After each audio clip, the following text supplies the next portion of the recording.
বুঝেছে। এখন আমরা চেক করতেছি অদিজিন বোতলের ভিতরে পানি এবং পানিতে চেক করা হচ্ছে ডালের অপোজিটে বোতল দৌড়াচ্ছে, ডালের অপোজিট বোতল দৌড়াচ্ছে, অর্থাৎ উঁচু উঁচু যেদিকে সেদিকে বোতল যাচ্ছে। এখন আমরা পানি ঢেলে চেক করব পানি যায় কি না। আমাদের শরীফ বিআই এটা চেক করতেছে, দেখা যাক কি হয়। আচ্ছা মাঝখানে ডালে গাড়ি আগে গাড়ি গাড়ি গাড়ি গাড়ি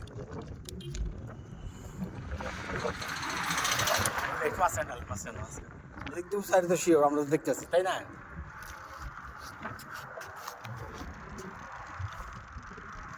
গাড়ি আহে